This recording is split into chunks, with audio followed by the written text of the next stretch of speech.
Good evening, and welcome to The Real McCoy. I'm Mephisto, and with me, my hetero life mate. Oh, my feelings. How are you, sir? Doing good, buddy. Gotcha. Right. Heart you, buddy. The Real McCoy is a movie podcast where we send you off to watch a movie and then come back to us this Saturday after to just geek out, talk about it, dissect it, try to keep it in about an hour and always go stretchy out into the oblivion as we see fit, depending on how much we like or dislike a movie. What will ever happen if we decide on a movie that we utterly dislike, both of us, and do a podcast on it? Will it be 15 minutes or 3.5 hours? I'm thinking it's probably going to be 3.5 hours because we're going to just dissect every single scene we don't like. All right. So before we start, first of all, if you want any movie suggestions, if you want to be here, everything social media for me and only me, at Mephisto on Twitter, or if you like to message me on Instagram, that is your Instagram right there below. You can have it your way. We are free, as I am free, to answer all and any of your questions, answers, get your suggestions, all that stuff. If you want to email me, it's not down below. If you want to email me is mephisto79@gmail.com. All right, sir. What do we have for today? Well, today is very, very special because we're going to go political. We're going to go nasty. But the rules are that is just our commentary, our perspective. Mine is mine. Yours is yours. And we'll just going to have some fun with it. The movie we send you off to go and watch is a movie that is called Idiocracy. Elaborate for us, sir. Give us your 2006 film by Mike Judge, who did not write Futurama, by the way. No, yeah, I know. It's Matt Groening. Never mind. Yeah, I think somebody watched my video. I promised, I did promise I would do my absolute best to have like a reaction type video, which I kind of enjoy doing, but I don't like editing because it's just pain in the ass. First time in forever, by the way, that I've like from the 4 I did that I had 0 copyright claims. It literally uploaded. I done all the back end and nothing to it. And so I'm gonna go with We'll get to that in a minute because there's a reason for that. Okay. By the way, Mike Judge, I think this is probably his best work because he is really most known for his unique satirical takes on different kind of subgenres, and then he moved from like subgenres and different subcultures, like in Beavis and Butthead, then King of the Hill, and then he moved on to the workplace in Office Space, and this was his big one with Idiocracy, which was like his critique on culture and politics, specifically focused around America at that time. It was filmed in 2004 through 2005, was released in 2006, so it was very in that when George W. Bush was reelected. Yes. Yeah, so second term for George Bush. So a lot of the critique is very much about the Bush administration overall and how things kind of going like derailing. But of course, we've seen that things can go a little bit wild up in the US of A, where after George Bush, we got Obama, but afterwards we got Hector Macho Camacho, the White. No, because, well, the thing is, some people say Macho Camacho wasn't a rampant fucking racist. So yeah, I would say but like for like a blithering idiot, of course. 500 years into the future, a black president. That's cool. Hey, but we had one beforehand, so it's okay. Yeah, but at the time you didn't know. At the time, we didn't know. Okay, but it was also a take on the concept of that had been really prevalent at the time, which is still really pervasive, is the fact that the more intelligent you are, the less likely you are to have children. Oh yeah, we're gonna get to it in a second. Okay. So okay. Yeah. We're gonna get to it in a second because actually the movie itself kind of gives us the premise. By the way, and like the entire movie from start to finish, including everything, is an hour and 20. But just the film itself is 70 minutes. That's it. It's in tight. And out. It's tight. Super tight. It's funny and just like it's rapid fire. Jokes. It's rapid fire. So let us give you the premise. The premise is a soldier, an average soldier, the most average soldier in the outfit or in the US, doesn't really matter, is being transferred into a very secret unit that handles hibernation or long-term hibernation. He's being coerced. The human. It's the HEH, the human. Yeah. Experiment Hibernation Project, but they were only supposed to be put away for 1 year. Yeah, they're supposed to be put in 1 year, but because of corruption, go figure, because of corruption, the unit gets shut down, yet the pods are still magically still active, and they get forgotten, and years go by, about 500 years go by, and hilarity ensue. But there's a caveat. There is an intro to all this before we even get to the pods. There is a little bit of a premise saying that, and we can see it, that in America, it's in the world. They say in the world. Itself. It's humanity itself. The let's say the more educated, the higher IQ people don't procreate. Clayton Was that Cleavon. No, Cleavon is Cleavon, yes. the lower And his IQ. tree So just goes. the higher IQ are not making any children or making very few, and the low class, the low IQ just multiply and just, let's say, inherit the earth. Mhm. So we have this couple, which Yes. I've said, Carol and I'm Trevor, sending yes. yes, I've sent in my video, and I mean it. I know these people. Yeah. I was friends with these people, these kind of people over here in Israel. These people that are not really. It's not about the career or their job. It's not. It's now is not It's the not. time. It's It's not the not the time correct now. time. Yes. Yes. And I'm sure you can relate. I'm sure you've met I at know least way one too couple many of like these people. this. Yes. Yeah. Yes. It's frightening, and it's like, why don't you want to? There's like 1,000,007 excuses. It's, oh, kids are too expensive, especially in the US with the health system, but over on, like, even in Europe and in Israel and many other Western countries, oh, it's too expensive. Oh, it's just not the right time. Oh, it's Yeah. going to be bad for my career. It's going to be bad for her career. It's going to be bad for his career. There's so many excuses on not doing it. We're too young, we're too old, we're too this.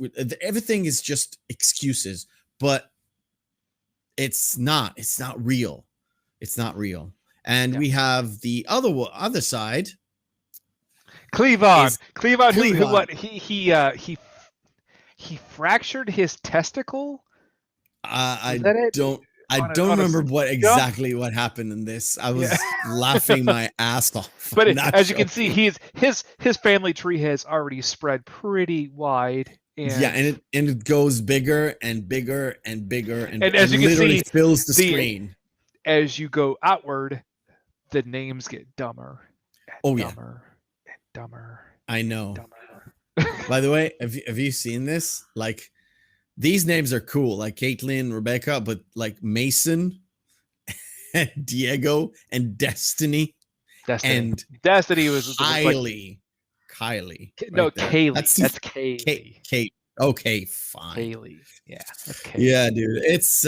It's real insane. It goes super insane. So that's our intro to everything. That just sets up the whole, basically the how everything escalates, or I wouldn't say escalate, I would say spiraling down, basically, right? Yeah. Mm-hmm. It's basically spiraling down as our boy Joe here, played by Luke Wilson. I can't imagine anybody else doing this. He's so perfect for this. I would say either him or his brother. Wow. Yeah, Owen. Owen would have been also perfect in the role, because he acts as like such just a perfect cipher. Like he is literally, oh yeah, this comes back later, the average Joe. And what's his name?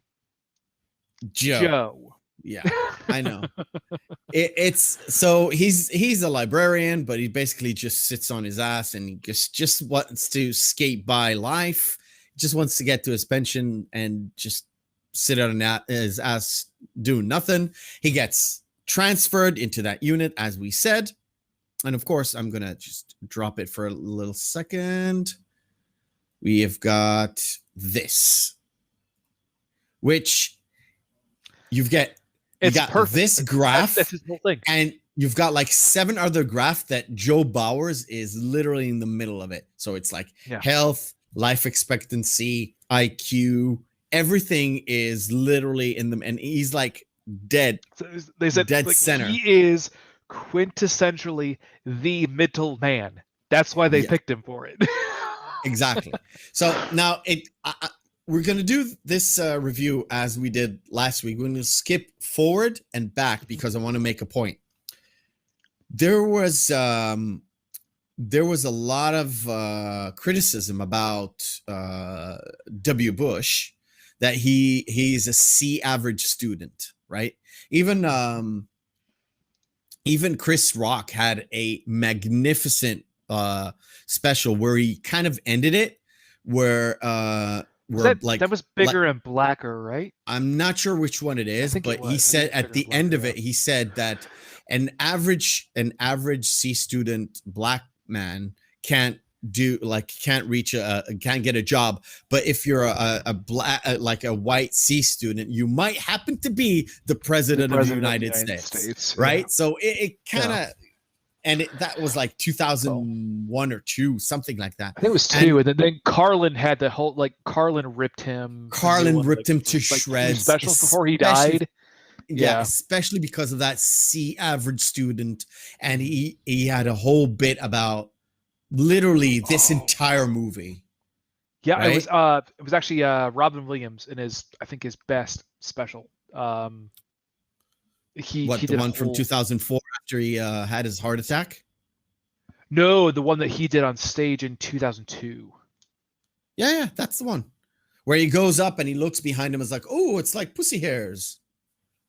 That's the one. It doesn't matter. I don't think it was that one, but no. The point about the C average student could be the president of the United States is literally what happens here. Literally what happens here because of the whole situation. Now, that dude, that the admiral, the general, whatever he is, he's the head of the thing, and he needs another partner to go with the soldier because he can't find a female average. We just happen to find the perfect every woman. And the perfect every woman is she's a whore. Yeah. She's willing to comply as long as we drop certain charges. Yeah, exactly. So there's quid pro quo, and there's the whole thing about we had to convince her pimp. And he goes into the whole spiel about pimp in life and how he wants to be. Yeah. And the thing is, did you notice? Upgrade with 2 D's. With 2 D's.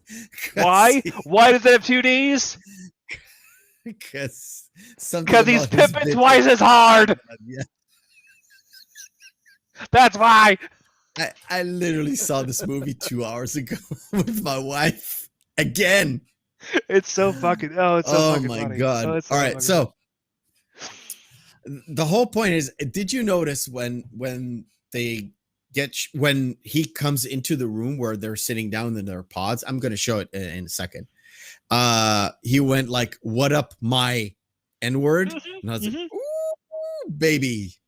Yeah, well, they used the very bad F word too. Times. They used the bad word. We're gonna call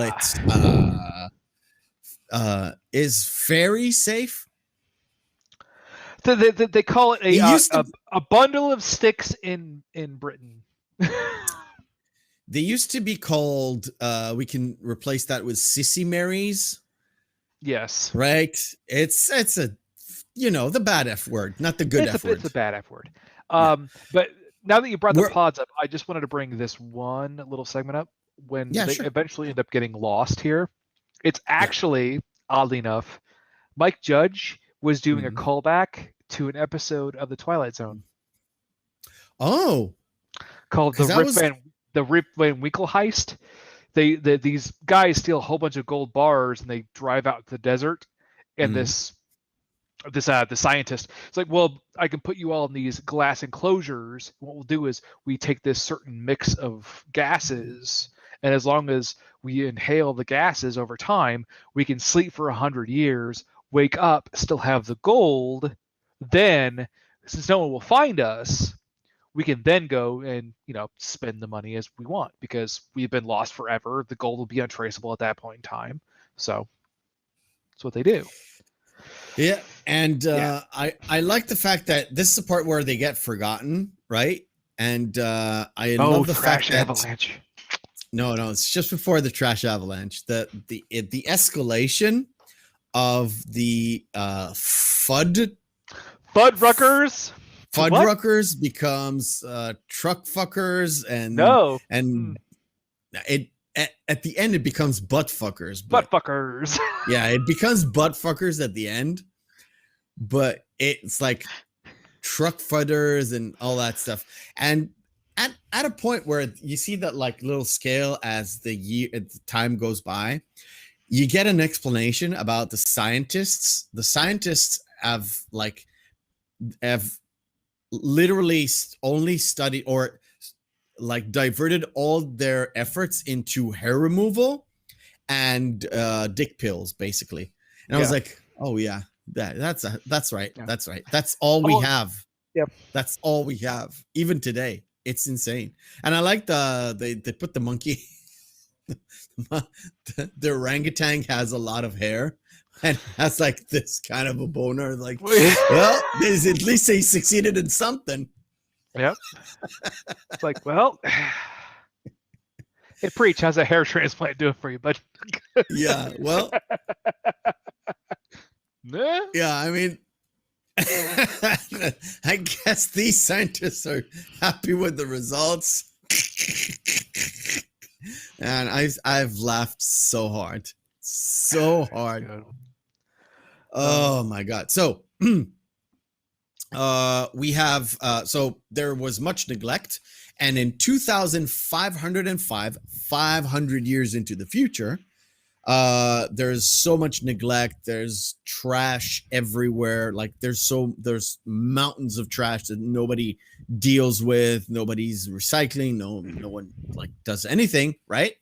So it gets so bad, it starts an avalanche and a cascade of trash, and it literally excavates these little pods and sends one into one street and one into the other street. So Joe, our protagonist, Joe Bowers, the average guy, gets sent headfirst into his future lawyer, Frito. Yes, I remember the name. What's his last name, though? Something. It's Frentis. Actually no, it's actually a pejorative. Fritos? No, it's Frito Pendejo. Oh, Pendejo. Pendejo is kind of like a slurred idiot. Yeah. Yeah. Yes. Frito Pendejo. Which, by the way, Dax Shepard is Chef Kiss playing a moron in this film. Because he's a moron in real life, too? He seems like an affable nitwit. I would just put that as his character overall, but I listened to one of his podcasts. Maybe it wasn't really a good one. Yeah. Very forgettable and very reminded me of this character. I know this is a character, and I know Dax Shepard is a healthy and successful human being, but oh no. Also, he's married to Kristen Bell, so so fuck him. Right. Yeah. So the whole point of what I'm showing right now on screen is the fact that Joe lands in this guy's literally place, crashes through his window. Crashes through his window. And that is the least of my concerns. The trash least of my concerns is the fact that this guy is sitting around drinking I don't know what from his straw. Yeah. From a straw. It's Naz tea that he's drinking, by the way. Okay. And he's eating like full on butter from a tub. Which is what? Called flatulent. Flatulent, right? He is literally pants down on the toilet, because that's like a lazy boy with it's a recliner, built-in. Yeah, it's a built-in lazy boy with a toilet, and he's watching what? He's watching Ow My Balls, which is a basically a Jackass ripoff of just a guy. It's the most popular show at that time. Yes, ever. But it's basically Mike Judge's take on Jackass. I would say, because Jackass was big. It was huge in 2005. Well, no, this is when Jackass was dying down and the movies were starting. Like the series had actually stopped and the movies had started at that point. Well, maybe for me, because MTV for us, the offshoot had started though, like Viva La Bam and the one in the jungle. I could be. It was Wild Boys, could be right. Yeah. Wild Boys was cool, though. Yeah. Can't lie. Steve-O versus the Lion. Can't go wrong with that. Side note too, like if you've ever watched Steve-O have an interview about his past, Yeah, it's some of the most wildly fascinating stuff. It's like, holy shit, it's a miracle you are still alive. Oh yeah. Now I want to get to the butt fuckers thing, because look.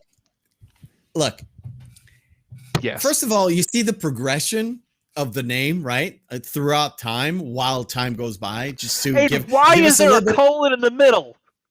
Why? That doesn't bother me. The thing is I think what Joe sees, and like his head turns a bit sour, is the fact that it is a family restaurant. It's like a Denny's. He looks down, there's a whole family, like they're having the kids' birthday party. A kid's birthday party. I was like, that's a fucking Denny's, right? I haven't eaten in a Denny's, but I know what Denny's is, right? Well, because it's supposed to be like a Fuddruckers. A Fuddruckers is a place like it's a family, like casual dining place. I mean, okay, I've never heard of them before. So well, it's like an Applebee's or a Chili's. Yeah, I get it. So a Denny's. So kind of like that. Yeah. I mean, I know Brondo, which will come in a second. Brondo is the thirst mutilator. They couldn't use Gatorade, but they mentioned Gatorade. It tastes like Gatorade. That's what he said. It tastes like Gatorade, right? And they have Carl's Jr., which is an actual thing, right? But they couldn't get Burger King. Sponsored by Carl's Jr. Yeah, sponsored by Carl's Jr. Yeah, this whole podcast is sponsored, but no, it's not. It's definitely not. I wish. Mucho bucks. So these comments may or may not be sponsored by Carl's Jr. May or may not. All right. So the whole point is he's going out of Frito's apartment into the street, and we have a little commentator saying to us that Joe could understand what the people around him are saying, but to the people he sounded what? Pompous and bad F word. And pompous and fairy. And when I say fairy, I do mean the Tinkerbell. The bad one. The very, by the way, Tinkerbell is also a slur at one point. Never mind. Yes. Yeah, the bad F word. So, it comes up a lot whenever Joe talks up to a certain point in the movie. Whenever Joe talks, the entire population around him treats him like a gay, basically. There's a certain scene that we'll get of to a later, gay speak. We'll get to that. Yeah. Then he eventually ends up getting to the hospital. Yes, that's what I want to. Yeah. So, and everything is dystopian, but everything is dumbed down. So, what is dystopian? You see a little bit of a snippet where you can see the little robot that's supposed to clean. Your floor is clean. Your floor is clean. Your floor is clean. And nobody takes care of it because nobody knows what to do with it. And there's another point where he goes up to the reception, and the receptionist, she basically doesn't know what he wants from her. But when there's a complaint, there's a little icon, there's a little emote, right? There's a little emote to tell you what's wrong with you, right? And that's like, what is the one? I get the green one. I get the gray one. The yellow one is, I'm going to commit suicide. I would think so. I would think so. Or I'm at gunpoint, which I don't know why you go for the hospital if you're at gunpoint. So it's not the whole system. Yes, the whole hospital system is dumbed down to like the basic components of man. Yeah, it's pictographs. That's what it's developed. Yeah, it's literally, and we have them on our phone every single day. Yeah. Every single day. And I was like, that was like, before the iPhone. Remember? Do you also remember the pain meter too? The pain threshold meter that's still kind of utilized in certain medical facilities. I've never seen it though. Never seen it. I know about it, but it's really fucking dumb. So Hey, so how do you feel on a scale from this to this? yeah, I know. I've, like I said, seen it in a picture. I haven't seen it live.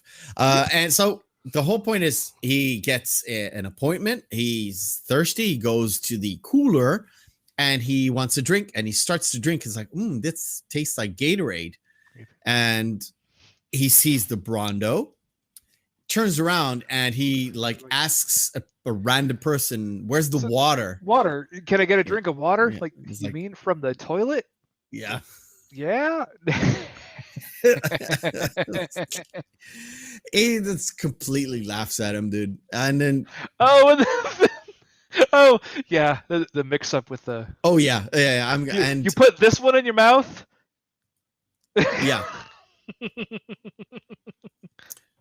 So he goes into this test machine where the test machine gives you, again, big emoticons of what's wrong with you, and he says, well, put this in your mouth. The guy who other walked one in before him, though, got diagnosed with hepatitis B. That. It's like, clean these, please. Yeah. So he like, put this in your mouth, put this in your ear, and put the other one in your butt. In your butt. And he does that, and it's like, oh no, wait. That's wrong. And he's like, he's trying to get the right ones. And, put this one in your Joe mouth. is trying to figure out which one it is. It's the the old sidecar thing. 3-card Monty. Monty. Monty. I like that. It's just a thing. And he goes into the doctor, who is, dude, this guy. And what does he say? It's Justin Long. And his first Justin thing, Long. he walks in and he goes, "Oh man, your shit's all retarded." Yeah, your shit's all retarded. But don't worry about it. I was married to a retard. It's fine. She's a pilot now. She's a pilot now. I say, what? It's okay. A lot of people fucking movie. A lot of people are living with retarded. He doesn't say retard. He said retarded or tarded, something like that. So it's already such a dumbed down word. It's tarded. Yeah. Oh, it's my wife. She's tarded. You're tarded. It's okay.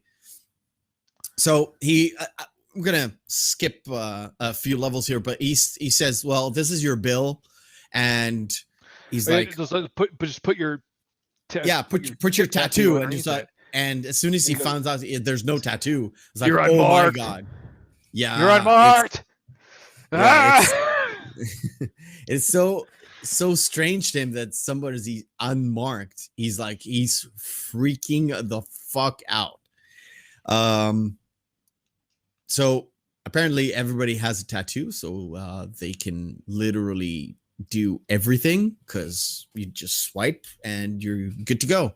And better than a chip in your little thing, which we'll touch upon in Demolition Man. Yes. But yeah, unfortunately, this dystopian version of the future does not require using 3 shells to wipe your ass. Still don't know how the fuck that works, but moving on. Nobody does. So Joe escapes the hospital, and of course he's hungry, and he sees a vendor. This I did want to bring up. You'll get to that, Rant. I knew you would want to talk about this. Mm-hmm. So you get a vendor. A vendor is, of course, Carl's Jr., one of the companies, and it literally it doesn't produces the big fries that the woman wanted because she doesn't have anything to pay for it. She pounds the machine. She pounds it again and pounds it for the 3rd time, and the machine not only calls the police, it also drugs the woman, right? Yeah.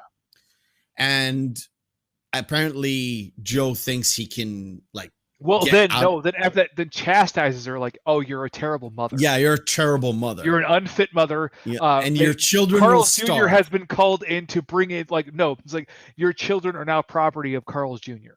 That's what happened. Yeah. So you got anything? By the way, to say sponsored by Carl's Jr. Yeah, of course. Anything to say about this scene? which is I'm going to show it up on screen. The big one is one of the big things that I got a big laugh out of was said it was also property of AOL Time Warner, which I got a big fucking laugh out of. That's gonna come with Rita. Rita is the other protagonist, the Maya Rudolph's character. I'm gonna come to it in a second. Oh, that's right. No, I'm sorry. No, that was a phone call. No, but this one, what should Let I it say? out. Let it out. Let it out. Come on. Yes.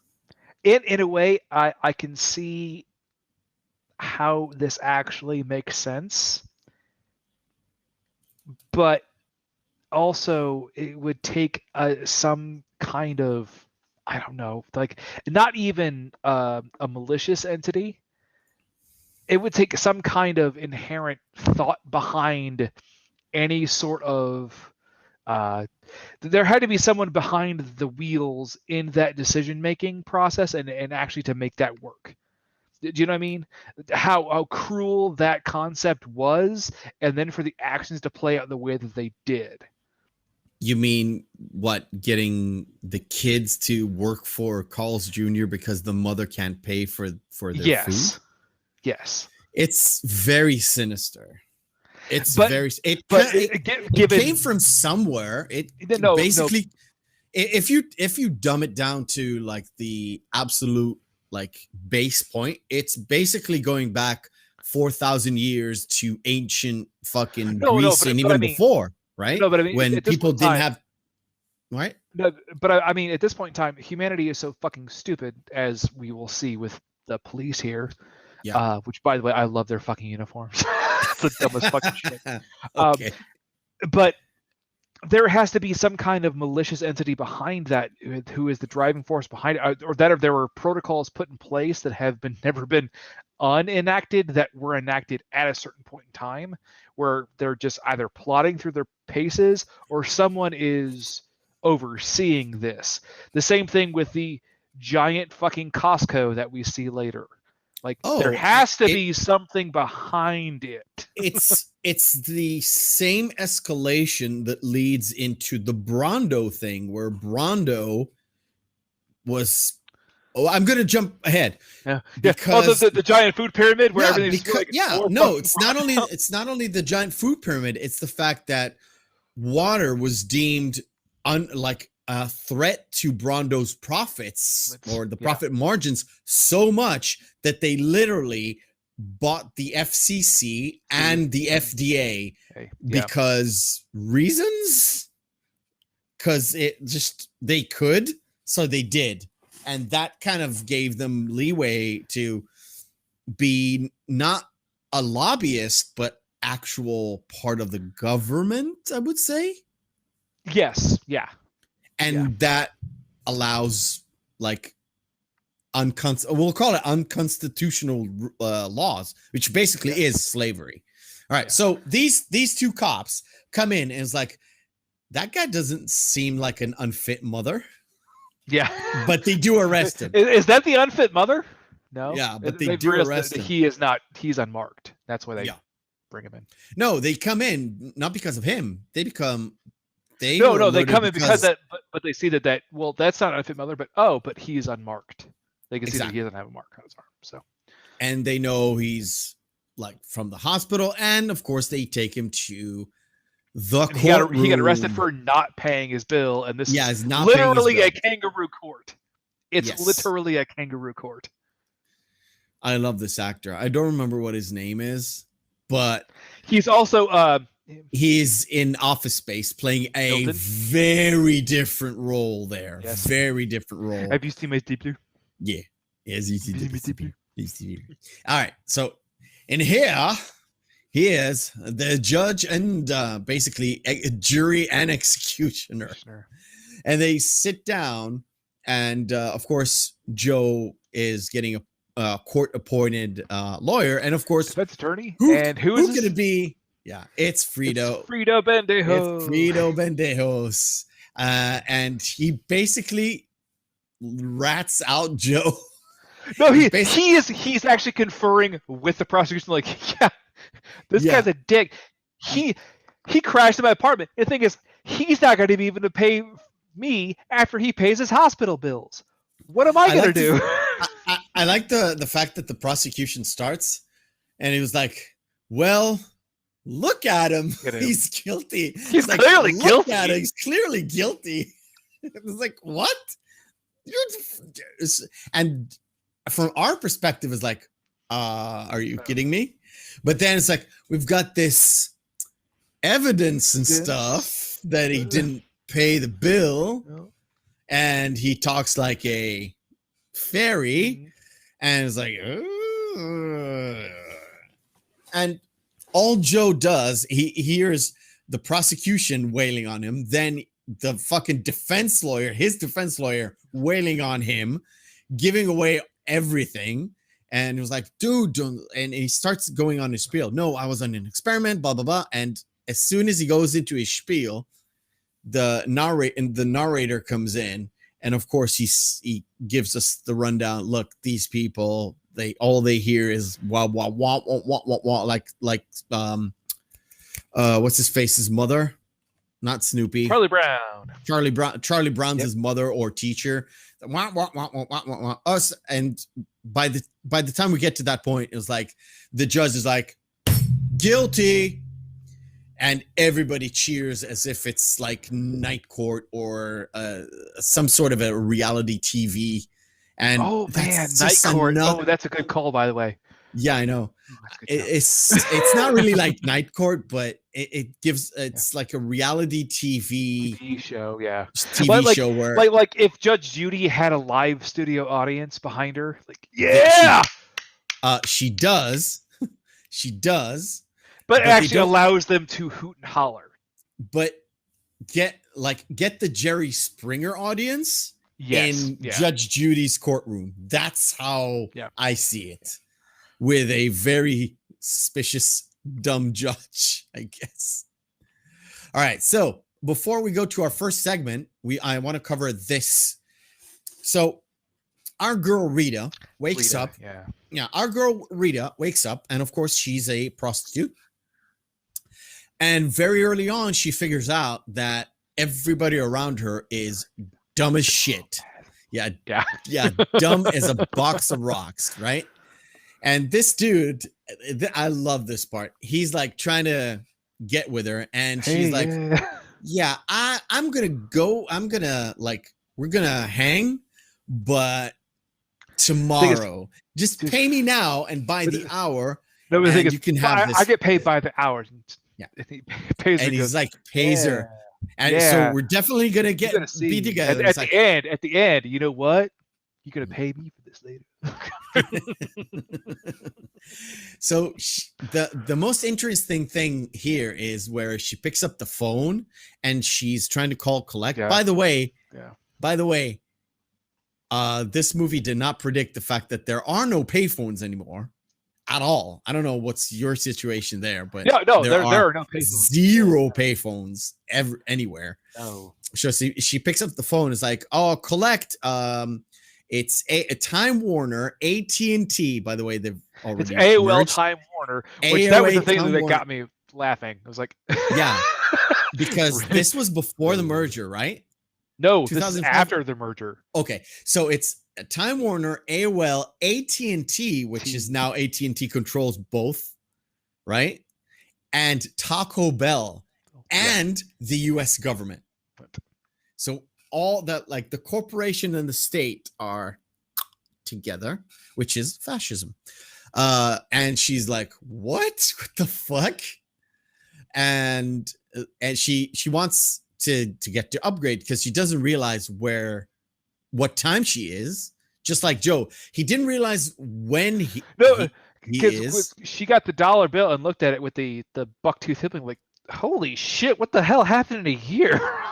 Exactly. She knows a year has passed at least, but she doesn't know what the fuck is going on. And you saw the hyperinflation just with the dollar bill amount. Was it like a $10,000 bill? Or yes, was it it's a $10,000. Yeah, I think so, something like that. And she calls for upgrade, and there's 9,000 people called upgrade. Upgrade. Yeah, like what the fuck? Like, and of course, society she gives has up. devolved a bit. Yeah, a little bit, a little bit. But she still doesn't know what is going on. Yeah. All right. Side note too, as I told you before, Maya Rudolph has never looked better. She is. I know, man. I know. She is gorgeous in this movie. Gorgeous. All right. So, our first segment of the night. Let me just set it up here. All right. Every week, or I tried to do it every week and succeeded. Every week, I stop this podcast for a little bit of hilarity. We've got the chat coming on with us. We've got Seth, we've got Biffer on board, and of course, you guys out there can do the same. What we do in this segment is we take a poster, we remove the text, or I find a poster with the text remove of what it actually is, whether or not it was a poster that is in the theater or whatever, a promotional one or whatever, and I put it up, and our audience, and of course all my feelings, will guess which movie it actually is. So the first one, I've literally did very, very, very easy ones this time. All right. Okay. A League of Her Own. A League of Their Own.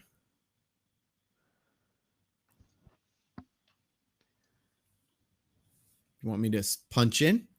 Yeah, punch in a little bit.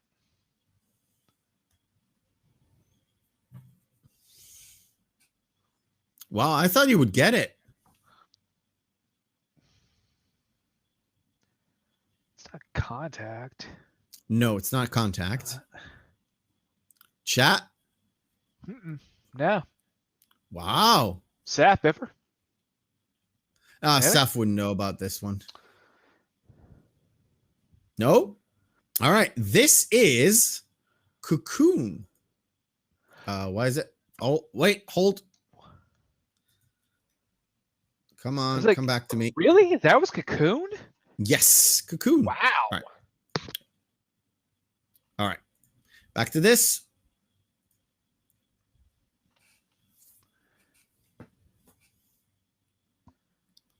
Oh, come on. This is an easy one. Really? Again?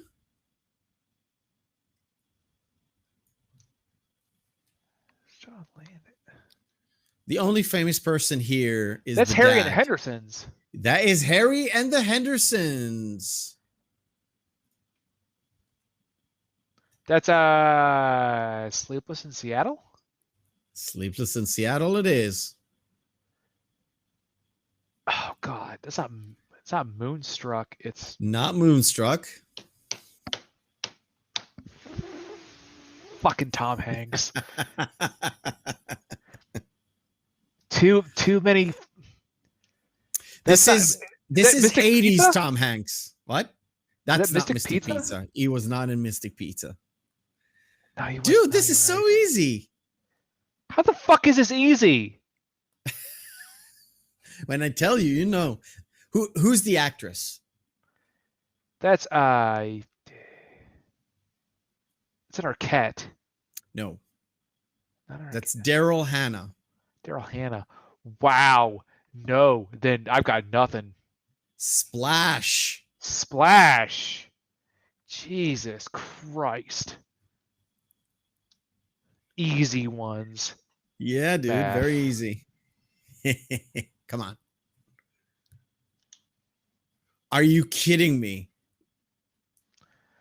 Is that Sahara? That is not Sahara. Oh, God. Damn it. Hey, at least I know that's not Liam Neeson. That's Ralph Fiennes. That's Ralph Fiennes. That's why it couldn't be Sahara. Right. Chat doesn't know. Obviously, it is The English Patient. I hated that movie, and I saw it once. I didn't like it either. It's 3.5 hours I want back. It's a fucking fugitive. Come on, man. The Fugitive. I need to punch in for you. Here we go. Oh god damn it! I just saw this movie the other day. There's a few of them. Holy shit! So That's Michael Douglas, right? that's Michael Douglas. Who's the girl? Oh, It's a very famous trio. They've done so many movies together. Who's the guy in the turban? it looks like Danny DeVito. It is Danny DeVito. Danny And the DeVito. third one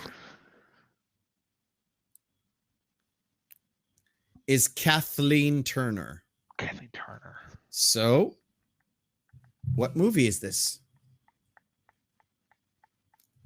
Oh, this segment has turned out to be way longer than I expected.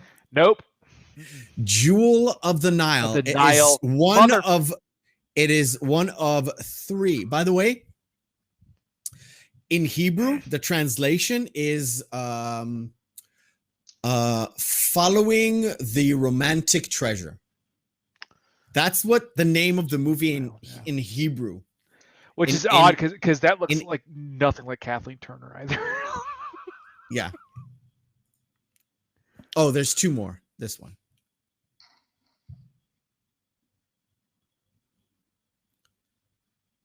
If you don't know, you don't know. This one is the hardest one of them all.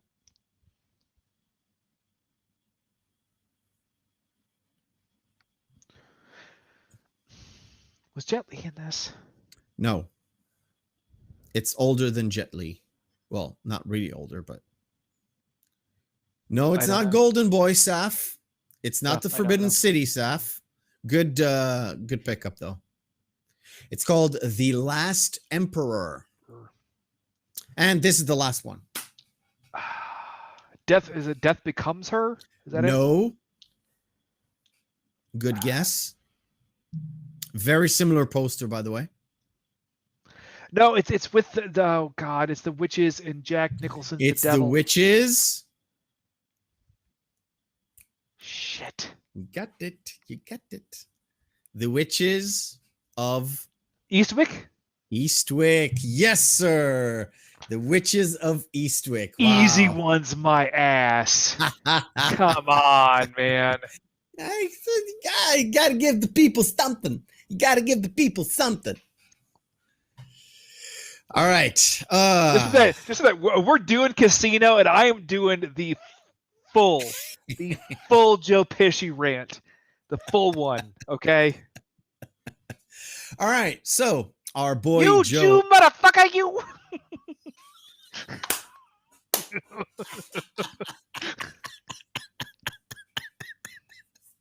I love that one. Oh, can't wait for Goodfellas. Can't not wait for Goodfellas. All right. So our boy Joe here comes in for a tat before he send off to First somewhere name else. Is not. Yeah.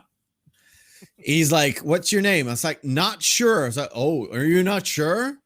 Oh, no, it's not sure. Oh, not is sure. Okay, we got a whole it's just a play on words, and I love it so much.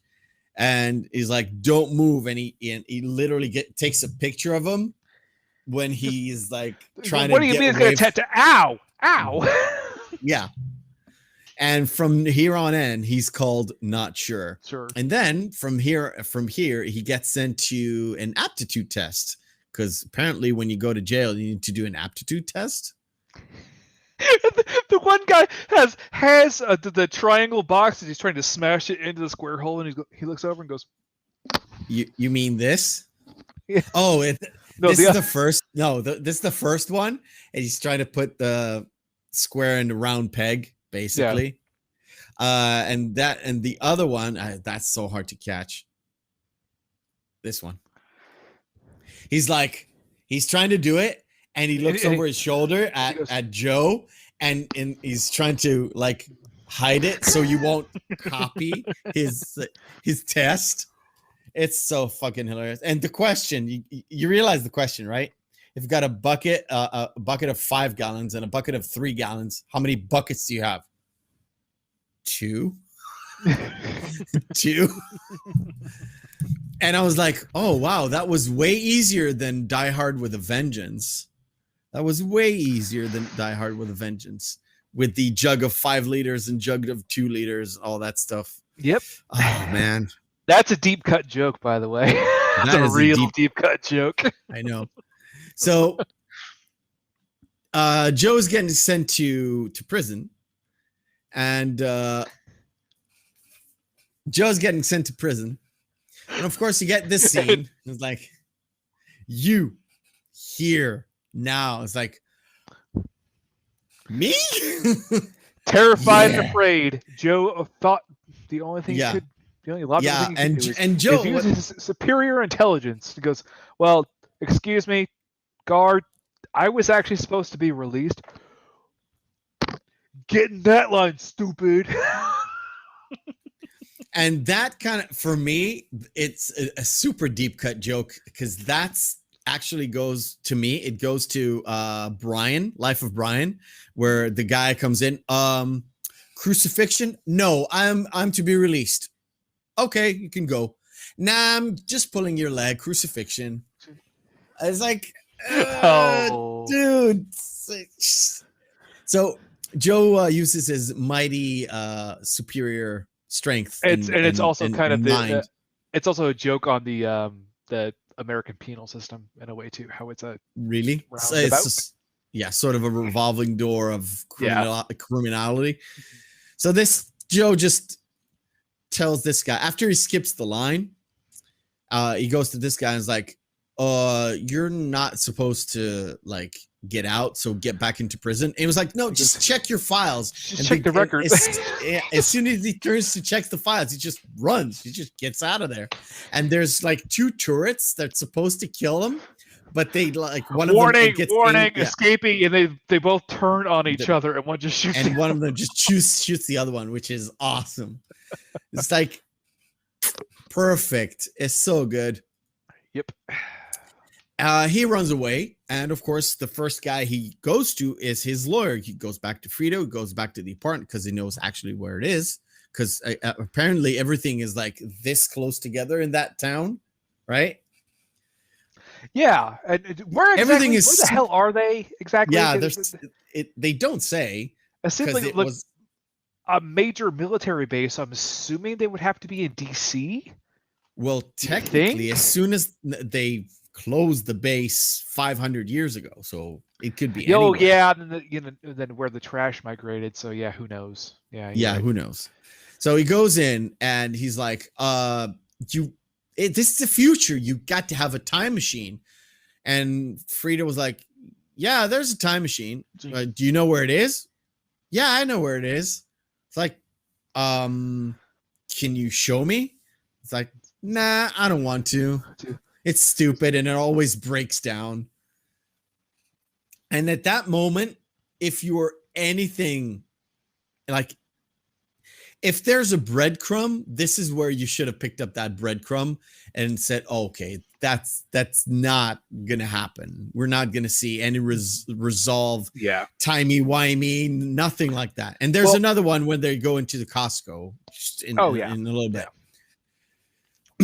So when he explains his scheme on how he's like, well, yeah, here, but it's like, well, also, but the time machine costs like $20 billion. It's like, so what I'll do is I'll go back in the time machine and I'll put money into an account.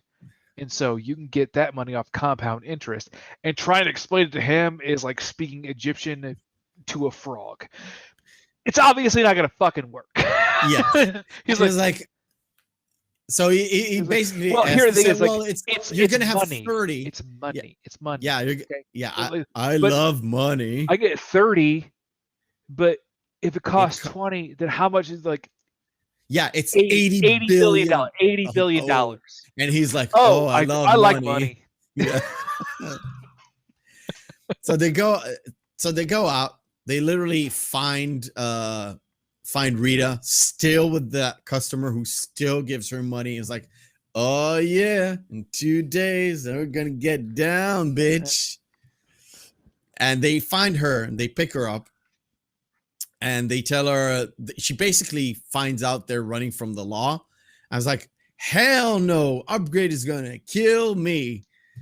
It's like she still doesn't realize that she's 500 years 100 into years the in future. Yeah. Yeah. So they pick her up, and they have sort of a discussion in the car, and it's real animated. So Joe lifts his hand. He gets scanned from a side scanner from the side, and Wait, they get side note, called. how is all this? That's the one thing that bugs me about this movie is how is all this advanced technology still functioning with Yeah. these outrageous imbeciles? Yes, I know. It just works. You're gonna have to. It's like that Warhammer 40K logic, where it's sort of. yeah. So you can't make these new giant spaceships, but the old ones still work, and they've been working for 10,000 years. You're telling me, that makes sense. Cool. Yeah. Right. Yeah. So they get called. The cops get called. They actually shut down his car from afar. I thought he just stopped because he was complying. Oh no, they shut down. They shut down the battery. Because you can do that today with today's cars. Yeah. In some cars actually. And the cops come, and of course they and as they're shooting his car, Frida's in the back going, yeah, get it, yeah. I was like, isn't that your car? That's your car. That's your car. Frida's like, yeah, all right. And the fact that the guy was aiming that grenade launcher and it shoots behind and it kills a plane, like another suspend your disbelief here. What idiot is flying that plane? Yeah, exactly. Think about it. The Tard, maybe. Well, that probably, and then also wouldn't having that barrel right there kind of, I don't know, burn the ever-loving hell out of your face? Yes, I know. No, not really. No. Actually, not really. But whatever. Movie physics. Never. They literally pop off on this fucking car. They literally destroy it, and there's a crowd and everything. And they're all gathering, and then randomly two guys randomly get into a fight right in front of them. Because whatever. Why not? So it's like I'm in South Boston again. That happens in South Boston? Yeah. But so we get this shot. I like this shot. Everything is in disrepair. I like it that harkens back to the start of the movie where Joe looks out the window and there's an overpass and there's still cars running on the overpass and slamming. And they're running down. They're just they're slamming down and driving off. Yeah. It's fucking hilarious. Which, by the way, with the way that this is segmented, that looks like Houston. It really. It looks like LA to me. Houston's whatever. A fucking nightmare to drive in. I've never driven there. So they walk, and from out of nowhere, Joe says, "Man, I'm so thirsty. I want a Starbucks." And Frito turns to him and is like, "Do you want a hand job now?" Now? Yeah. Do you want a hand job now? It's like, what hand job? It's like, we wanted a latte, right? Or something like that. A latte, a gentleman's latte, and then a full service latte. Yeah. So they go in, and Frito says they discuss where the actual time machine is, and Frito says, "Yeah, it's just at the end of the Costco. We're gonna go into the Costco, and we're gonna take a shuttle inside, and we'll get to it. Don't worry about it." And that big pan, see that big pan shot, though. And there's a hill, and when you go up the hill, there's a massive pan shot. I'm gonna just give it. I'm gonna give it a good service. I would say service. It's the size of at least a county. At least. Yeah. This shot. It's fucking hilarious, and what's hilarious is when you go in, it's like, "Hi, welcome to Costco. I love you. I love you." It's like, what is that? What is that? What the fuck is that? Can you, as an American, as a I can tell you red-blooded American, can you explain to me? Well, have you been to the States? Have you been to a Walmart in the States? I have not, but but I did work as a Dunkin' Donut employee, and I had to sit through tapes of customer service, so I know a little bit of why. See, the thing is, they typically hire retirees. I mean, sorry to say that that's a stereotype, but it's what they typically hire them for. A lot of senior citizens, so they'll have them. So when you walk into like a Walmart or a Meijer, which is like a big box store, like a Costco, Okay. they're like, "Hi, welcome to Walmart," or "Hi, welcome to Meijer." A greeter, like Yeah, I know. But welcome you they into the don't go store. they don't go as far as saying I love you. No, I Maybe know. a have a nice day. No, but that's sort of like his emphasis on just how exaggeratingly dumb it has become. Where it's like, Yeah. oh, so this is like you're on positive interaction today. I'm Welcome to sorry about Costco. the yawn. It's getting a bit Welcome to late. Never mind. Costco. I love you. Yeah. Welcome to The Costco. guy I love the you. guy has literally the absolute no will to live. Deadpan. So Yeah. we're gonna touch about a few points here, which I'm gonna jump in quick. One is the Starbucks, is the exotic coffee for men. Yes. And later on, there's an H&R Block, which is basically a CPA, right? Nowadays, an H&R Block is a CPA or a tax rebate, or what is it? It's like do tax services. Yeah.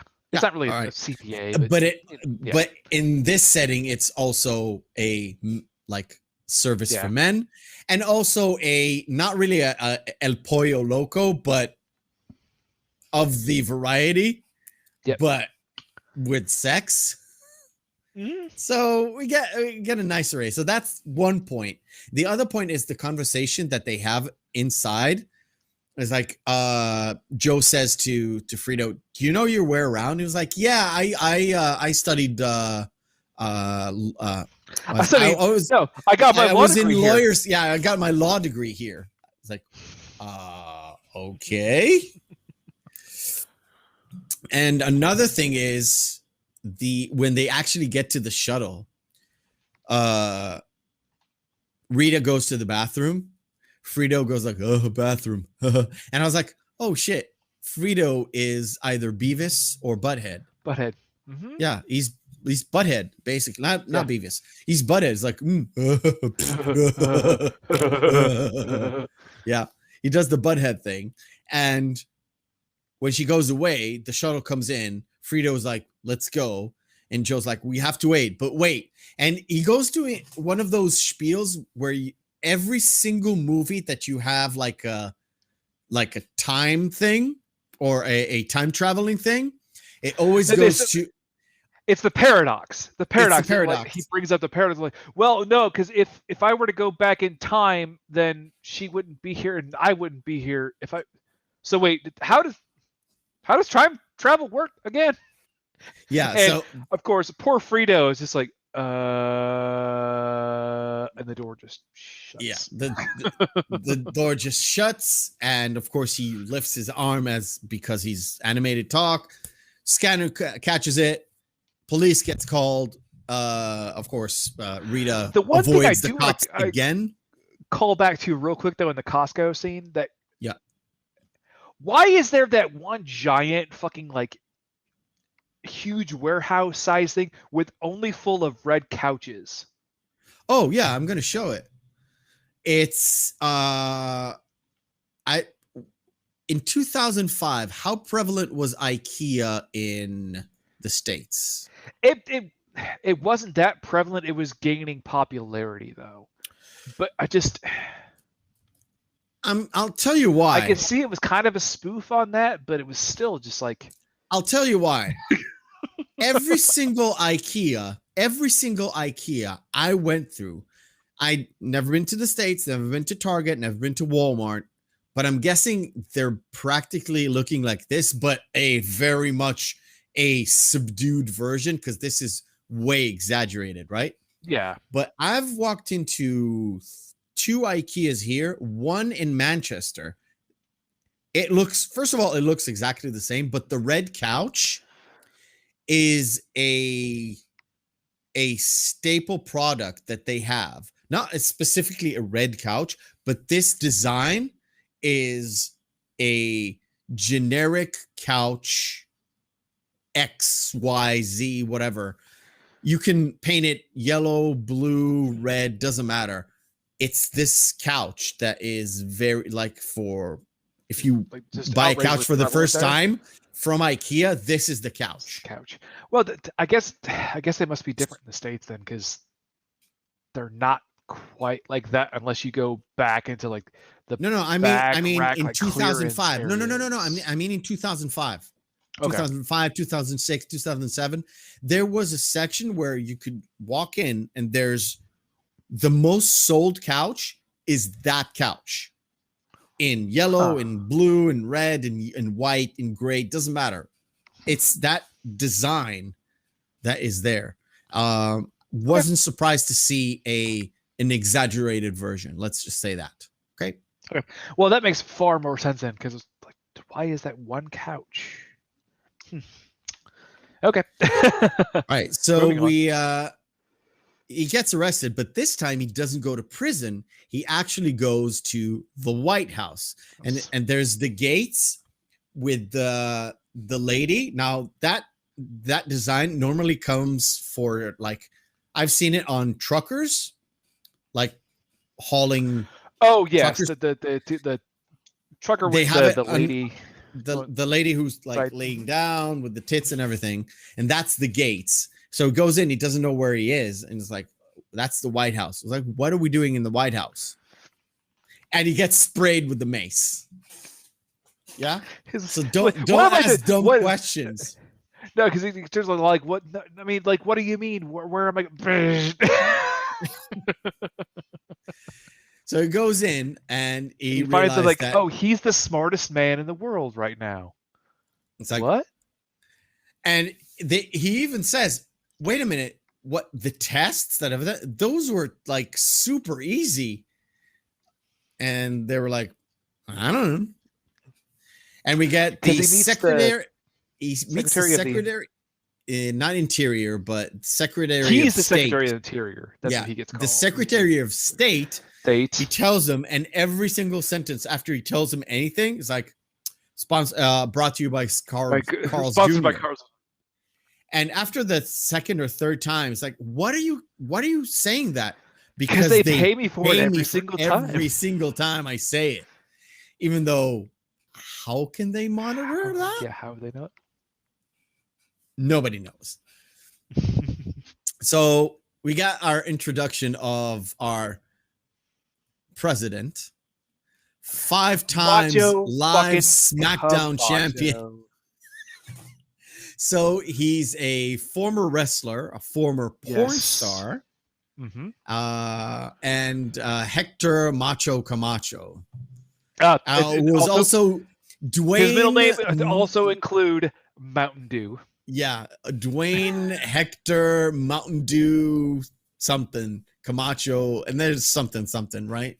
He says it at the end actually, and it's like, you would, yeah, I guess he has a sponsor in the middle of his name because that's it.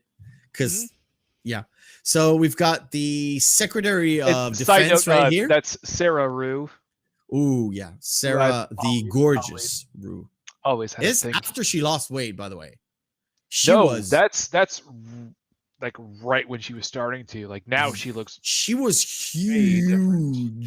She was huge, and she lost a lot of weight. She was a bigger girl back in the day. Oh, she was really big at some point, and she lost a lot of weight. And I don't know what she did with her tits, but they're still gorgeous. Anyway, he comes in, and of course, you could say that. That's a bit sidetracked. We'll go on the train. He's a class act, ladies and gentlemen. I'm a class act. Well, I'm all about the tits, dude. I'm all about the boobs. I'm down. I'm down with the chest. Anyway, so the president comes in and he expects the smartest person in the world to have a bigger head. Because that's how it got a little peanut. Yeah, he's got a little peanut. And so, okay, let's get you sworn in. And we go to the Congress, of course, because that's how you get people sworn in. So, That's how we get people sworn in. It goes into his rant, and I said it on my reaction video. He sounds like a preacher. I don't know if I edit it in or out, but when I reacted to it, it was like he sounds not he sounds like a preacher, but a specific preacher. Oh yeah, no, because this was his take on a televangelist Baptist preacher. Exactly. Yeah. But what it reminds me of, it actually reminds me of Coming to America, Arsenio Hall's take on the preacher. Yep. Yes, sir. Yeah, and he will cure everything in a week. Yes, sir. Right? Sort of like that. And it's so perfect. I mean, Terry Crews is the man. Yes. Terry Crews is the man. He makes it.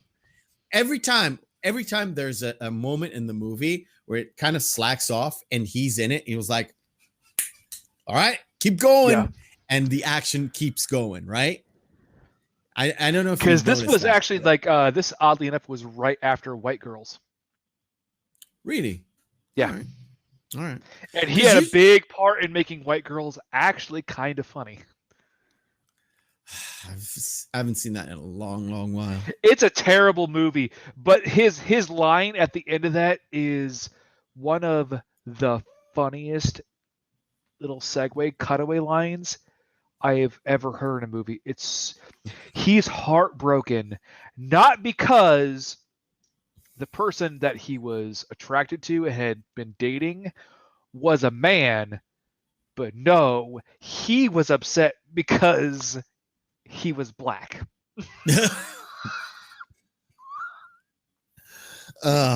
Maybe it's like, oh my god, that's funny. That's really fucking funny. So our boy here, not sure, or Joe, is sworn in, and he's got a cabinet thing, and you did notice that they're sitting in the middle of, like, they've literally cut a hole in the wall so they can sit half in the Oval Office and half in the hallway, or whatever. Like they've broken through the wall. Like someone took a sledgehammer and just broke down the wall. Exactly. And they're sitting there and they look at him and he has no answers. So he's like, I'm trying to confer and incise, and they're all like, no, what we have to do is we have to bring in his friend. Yeah, we have to bring in Frida. Why do we have it? Because I need to confer with my consul. Yeah. The guy goes, that sounds smart. Yeah, that sounds real smart. You know, the boy at the end, we haven't talked about him. He's like the president's half brother or step brother, and he's the one on the far left. The man who has the very large dome, misshapen head. That's Macho Camacho's cousin. Yeah, and he's the Secretary of Education. Like, he's doing a good job. And the first time he's staring at a snow globe going. And of course they let him ride the bus later with the two, like, with the giant fucking. All right, is it a giant fucking 50 cal on top of that? It's not a 50 cal, but yeah, it's never mind. Anyways, so they call in Frito, and he goes out with Frito, and he tells him, "Look, I need, like, tell me where the time machine is." And he's like, "Oh, do you know by the museum?" Or he starts to stumble. You take a street, and he goes, "Just draw me a map." Yeah, draw me a map. He tells him, just draw me a map. And Frito is literally telling him, look, you're talking weird. And he's like, oh, you talk like this. And the guard from behind. The guard was like, oh my God, I thought there were two of you. Yeah, I thought there were two of you. And I when I reheard this, I just spilled on my fucking floor, dude. I absolutely fell on the floor. That was like a small little line, and just dropped me. Oh, I talk like this. Yeah. So he goes back in. He goes back in and he tells the guys, look, we gotta go and get the crops. And I also need you to get Rita because she's like a person that kind of we need to be together, not be together, but we have to discuss and everything. And it's like, when the guy goes, like, you mean this? And everybody starts laughing. Everybody starts laughing. And it's like, guys, be on point. Just bring her here. And the Secretary of State said, yeah, but first, right? She was, it's, dick and fart jokes. A little dumb side joke, yeah.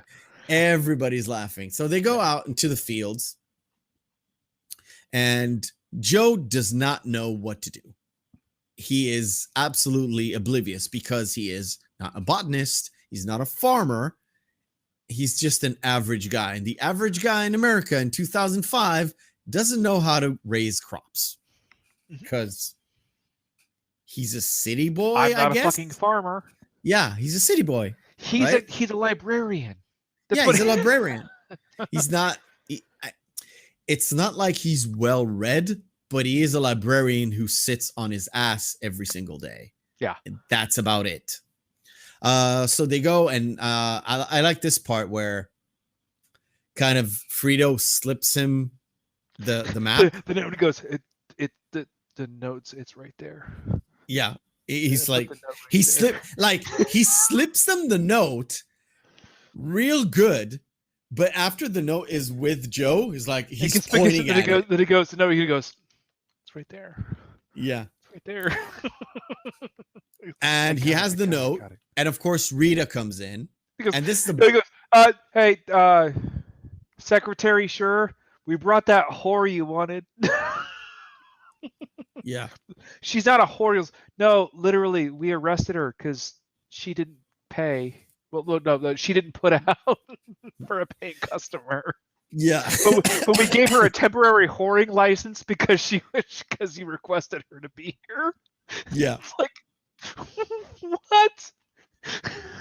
Yeah, it's like they're giving an excuse and how, like, why she got there, and it's like, oh my god. So he's like, well, we want to be together, alone in the bushes, and they still don't get it. And he was like, okay. And everybody's yeah. And the guy, the security guy, was like, do you want us to come with you to make sure she puts out? He's like, it's like, no, I think I got it. Yeah, I got it. Don't worry about it. So they're going to the bushes, and he opens up his map, and it's like are here. Yeah. And there's a squiggly line and the time machine. Like, oh my God. And as soon as like, okay, let's just make a run for it. And as soon as they say, okay, let's make a run for it, the two guards, I would say, the security guards, like, yeah. Like, so we're just making sure she put out, right? He goes, yeah, right. we're done. We just got done doing it. And Rita goes, he was real good. And the guard goes, so me and the other guys were wondering if you guys wanted to make this like a family style thing. Yeah. Oh my God. No. And it's like, no, we're coming back. Let's deal with the crop. Come on, we gotta deal with the crops. Let's get to work. As soon as they like deal with the crops, as soon as they're walking back, it sprays out and it hits Rita's arm, and he goes, Is that Gatorade? Yeah, is that Gatorade? And there we get the narrator telling us that like we said in the beginning, water has become a threat to Brondo's profits, so everything now is Brondo, right? So the FDA got bought by Brondo, the FCC got bought by Brondo, so nobody can say shit, right? So the cows drink from Brondo, even the babies. It has what cows crave. Yeah. in the giant. There's that giant triangle that I can't. Yeah. So it Yeah, starts like the this. food pyramid before where it goes. It's the food pyramid. It's the regular food Yeah. pyramid, by the way. Which, by the way, what the fuck is up It's with the ice cream completely at the fucking top? wrong. Yeah. This one is absolutely bad, even though it does put Yeah. vegetables on the second layer. But okay, Yeah. I like what the fuck is this? And it slowly but surely, because of the MCA purposes and copyright, it literally starts off. Lost it, of course. Yeah. So it literally fills up. It just First could be it up the fills giant up, pyramid of like, Brondo. it first fills up with a little bit of Brondo and some other companies, and then it's just completely just Yeah. Brondo, which is everything. The thirst mutilator. The thirst mutilator. Shit. Okay. But it has what plants crave. So they go back to the office. Electrolytes. They go back to the office to figure out what is going on. And that's where the actual narrator says that Joe has decided not to lead, not to step out of the way, but to lead. He actually said that. He said that in the first meeting they had. So it's time to lead, follow, or get out of my way. Yeah. And one of the secretaries said, "Wow, did you just came up with that?" It was like, "Yes, I did." Yes. Yeah. So they go back after they went to the crops. But it has what plants crave. And this is, I think, the most iconic part of the movie, at least that the only one that I remember that they talk about what is Brondo, because the average Joe doesn't know what's in Gatorade, but he knows it's filled with electrolytes because it said so on the fucking thing, on the fucking can. Do you even know what electrolytes are? Yeah. It's what plants crave. What plants crave. So it's sort of a circle jerk of like, oh yeah, it's that. It's circular logic where it's just like, well, yeah, it's because it has electrolytes. It replenishes what you lost. Electrolytes. So what are electrolytes? Well, I lost why them. Did they do? What did they do? Why did they make Brondo with electrolytes? Because that's what plants crave. Yeah, so it's sort of a circle jerk also, of what it is. says electrolytes like in a way that is so comically endearing. It's funny. Oh yeah, because it has electrolytes. Yeah, I know. I know. So he can't convince. So he says, "Well, I don't know much about anything, but I know that if you water plants, if you give plants water, they grow." And it's like, water? Like from out the toilet? Yeah. Why would we do that? It's like, but plants crave electrolytes. And it's the whole circle jerk back again. But it was like inevitably, Joe just convinced them that the plants told him that they craved water. Yeah, they go out to the field again. He has a glass of Brondo and a glass of water, and he listens to the plants, and he goes to the other guys and is like, they want water. You don't hear him say it. It's just acted this way, right? No, the narrator says that.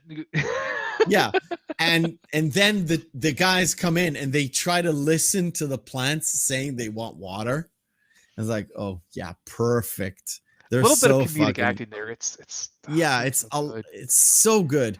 A lot of this movie like gets acted the way it acted or gets funny because of people's reaction to things, not necessarily what they say. Yeah, it's priceless. Yeah.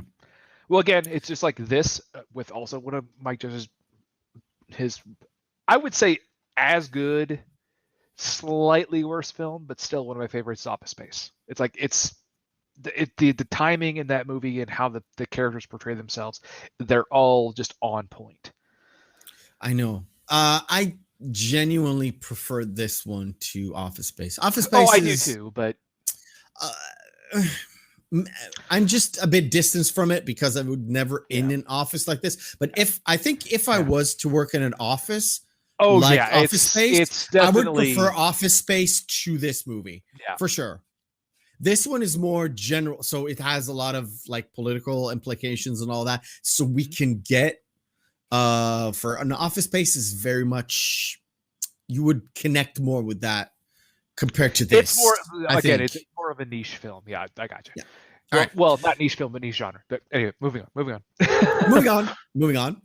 Before we get to our second segment of the night, so the Water's replacing Brondo. What happens?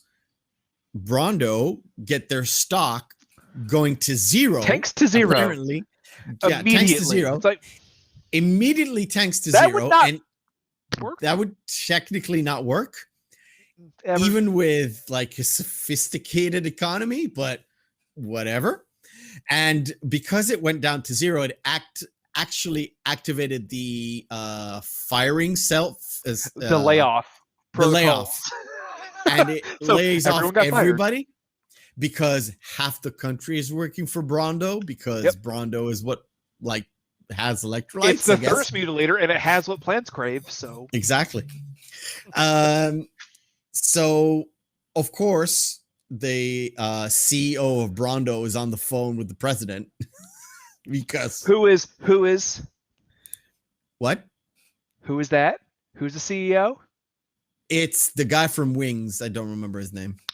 You got it. It's the mechanic from Wings.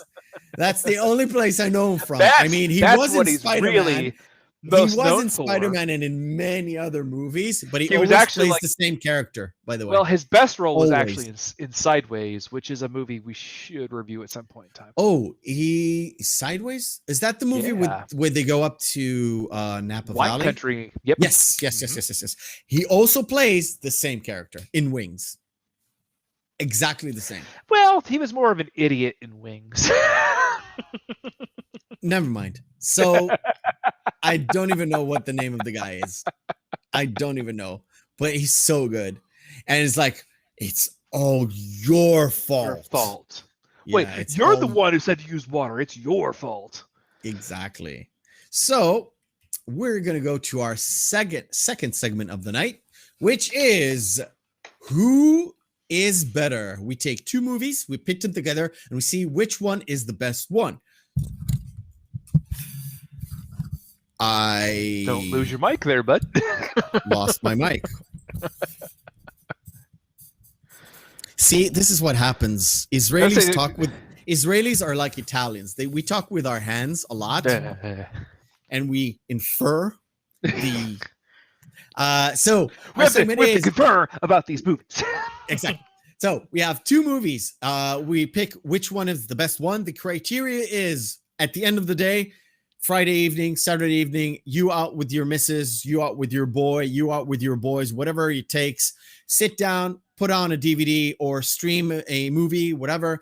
Which one do we like the most? So we're going to set it up. We're going to bring us here. And if one of us hasn't seen a specific movie, we're going to skip by. Of course, this is not the pairing. We are going to click the first pairing now. Oh, damn, that was a good one too.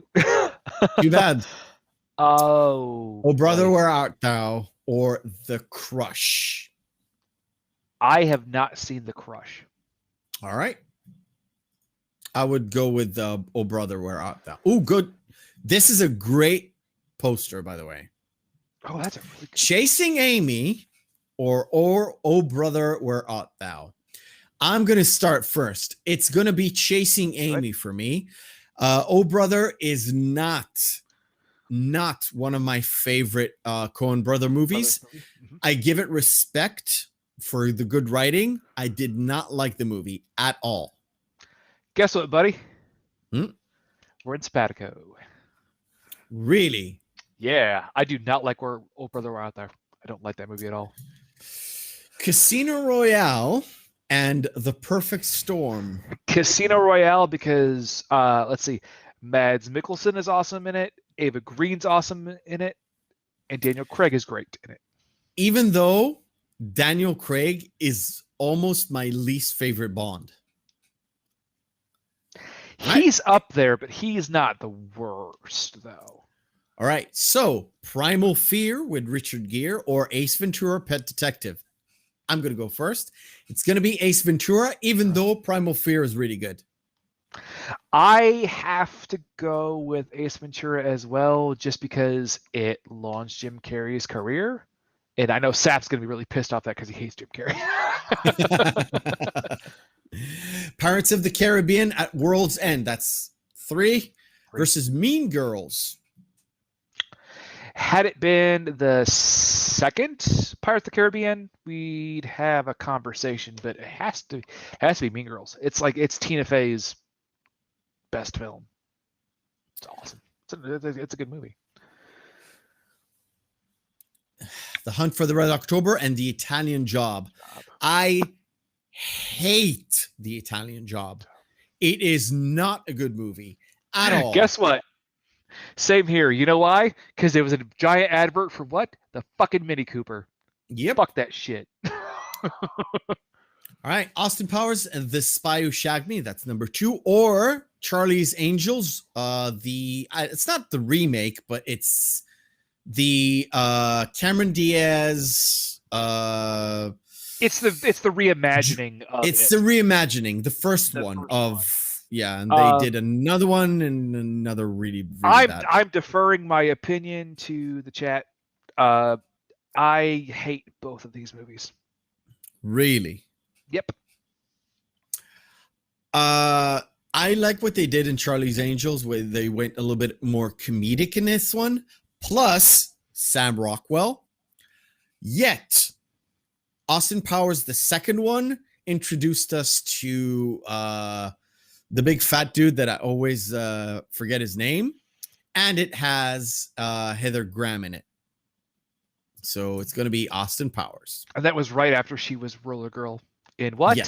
A good movie. In a very good movie, which has to be somewhere on the list. All right. Which, yeah, that's a movie that we can't by the way, we can't show any stills. So we can, but no. American Beauty or The Day the Earth Stood. This is an easy one. American Beauty. Yes, it's American Beauty. Kevin Spacey's a fucking goddamn monster, but it's a good fucking movie. And come on, it's Chasing Amy again. I know. I do like Legally Blonde, but no. Wayne's World or GoldenEye. For me, is super easy. I want to hear what your take is. Come on. And we're going in live in 5, 3. No, in 5, 4, 3. Yes, it's Wayne's World. It's excellent. It's party time. It's excellent. All right. The Freshman or Cowboys and Aliens. Oh, The Freshman. That's a good movie. Easy one. Easy. Good movie. Oh, Back to the Future. Back to the Future. Oh, thank God. Spawn or Scary Movie. Hold your horses. Hold your horses. Hold your horses. But wait, there's more. All right. So, Scary Movie came out after Scream kind of revitalized the whole slasher horror movie genre. Came out in 97. We had 95. And then we had it was 97. Well, never mind. So the latter half of the 90s. So we had Scream. I Know What You Did Last Summer. The remake of Candyman as well. I think started in 98. I want to say 98 or something. No, the Candyman series was still ongoing at the time. Never mind. So there was a big revitalization with very well-known actors. So Freddie Prinze Jr. and Sarah Michelle Gellar. It was I Know What You Did Last Summer was the big one that I know came out. all of them combined had a lot of successful actors who broke through, like what's her face from Friends, Monica from Friends was in Scream as the reporter. Courtney Cox was in Scream as the reporter, kind of going back. She was also in Ace Ventura, but never mind. So, Spawn Not Seth MacFarlane. Yes, Todd it McFarlane. was. Todd McFarlane. Todd McFarlane. Yeah. A Todd McFarlane Property from novella. it was Yeah, Image it's Comics his property. at the time. It's his It was property, Image Comics, and it was done with Michael Jai White Jai White. and John Leguizamo. And who was the I don't antagonist? remember. It was John Leguizamo as the fat Was clown. the Violator? Yes, but no. But who was the real antagonist in it? I don't remember. It's a very famous actor. This is going to be our last pairing, so I'm going to hang back on this. So, Spawn, even though it was beautifully shot, it had an absolute horrendous story, and it did very poorly in the box office. Yes, and it also did not do well to the comics, and it also nearly put a death knell on comic movies, and that's why Blade had to get so much backing before it was released in 1998 and revitalized the whole thing. The whole thing over and again, as much as I don't like Scary Movie in the series, I have to give it credit because again, given our whole criteria and like just watching it for watching its sake and enjoying it on a Friday night, I go. And what Scary Movie does is it took the National Lampoon's kind of shtick, or the Naked Gun kind of shtick, which was basically dead at this point, dead as in dead, and it gave it new life. Now the second one, kind of because it was that, and then it was they did Not Another Teen Movie, not too long after that. Yes, and it kind of killed it. But who launched whose career? The other Wayans brothers. No, Chris Evans' career. Really? Chris Evans was in Not Another Teen Movie. Oh, I was thinking about Scary Movie, but never mind. Yeah. All right. I was thinking about Scary Movie. All right. Yeah. So we're getting close to the end here. Yep. So we've got some riots, and of course, Joe is being sent to what? Rehabilitation day. Yeah, no, you have what? I only have 1 day of rehabilitation. It's not that bad. Yeah. So we have our pair. He goes into a big arena, and of course, rehabilitation with the Dildozer. And wait.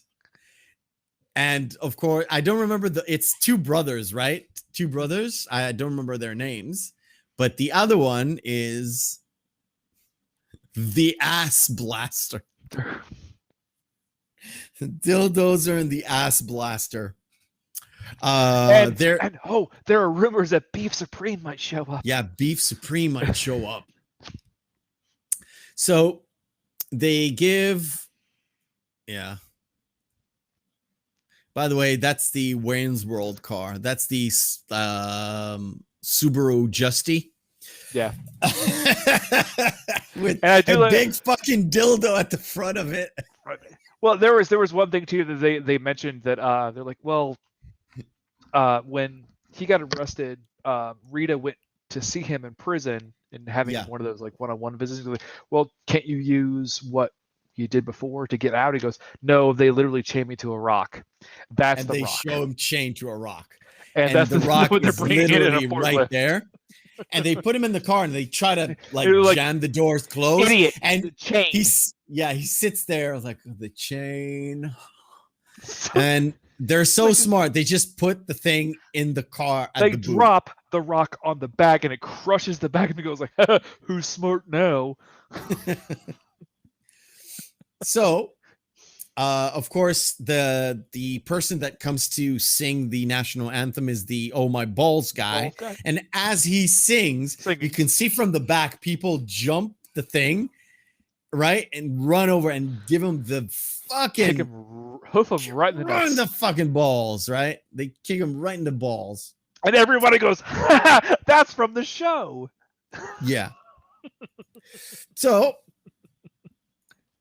I know it's just a tad after. Of course, after we get the national anthem. The Beef Supreme gets called, and of course, what is he running in? The ass dozer. The ass dozer, and he tries to come in, and the thing is just way too big. It literally crashes on top of him. He's running out on treads with this giant, and he's just smashing, and it just topples all over him. It's just like, wait, how the hell would they ever gotten in there in the first place? Exactly. So and at this point, like I said before, that's where Terry Crews, the president, comes in. Everybody's stuck, and he's like, let's run the show. Let's do this. Yeah, let's do this. So they literally he evades one. He drives right underneath the one of them, and he gets smashed by the other one, right? But then Joe, you drives the car. Literally, it's a piece of shit. And at some point, he drops the rock. I don't know how he managed to drop the rock himself, but the rock gets dropped. No, and he drives forward, and the Shane, who was supposed to take his fucking leg off, but suspension of disbelief here. It would have ripped his leg off, yeah. Yeah. And he would have his leg would have went this way and he would have went that way. Exactly. So because that's how inertia works. Exactly. So he gets pushed off the car, and those two, the big, like the dildozer and the ass blaster, get stuck together and explode. And of course, Beef Supreme at this point pops his head out. He comes out with a grenade launcher and a flamethrower because America, fuck yeah. Fuck yeah. And he literally shoots the thing, right? And in the interim, that's Rita what I was going for. Rita's packing literally, up because he told Rita, it's like, hey, if you can get to the time machine, you can go back and you can prevent all of this from ever happening. So just go back. Just tell people to read more books. Yeah. That's because that's what's gonna help, right? Yeah. And she literally finds out the plants are starting to grow. She takes Frito to take her to the rehabilitation place. She goes into the rehabilitation place. They go past those fields where she sees everything grows. They go into the main hall as the action comes in, as Beef Supreme comes out, and he tries to kill Joe. He can't do it. Joe runs away. And she tells Frito, she literally gives the money she took from the guy who wants to fuck her to a random dude who has a camera, and she tells Frito to go and record that the crops. And she goes to the booth in order to give a relay. And of course, it's a booth with I love the fact 1, 2, 3, 4 for the cameras. And how does she get the guy out? She's like, there's a bunch of whores in the hallway. Yeah, there's a bunch of whores in the hall. And it's like he literally springs into action. All right. So yeah, through the action where Frito, Joe is trying to get away from Beef Supreme.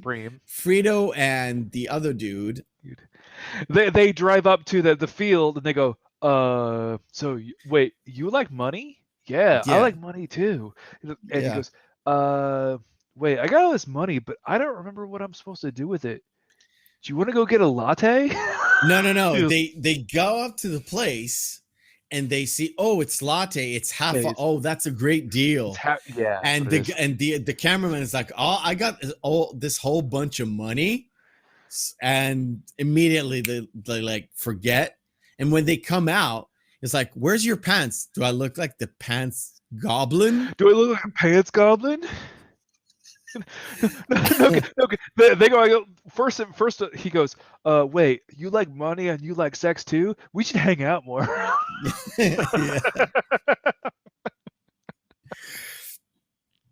So during the scuffle where they get annoyed, because of course it has to come into the blows, he punches the guy and the camera falls into the thing.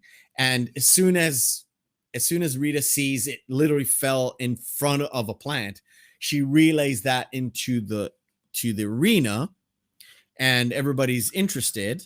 And then Frito picks up the camera and literally walks through the fields.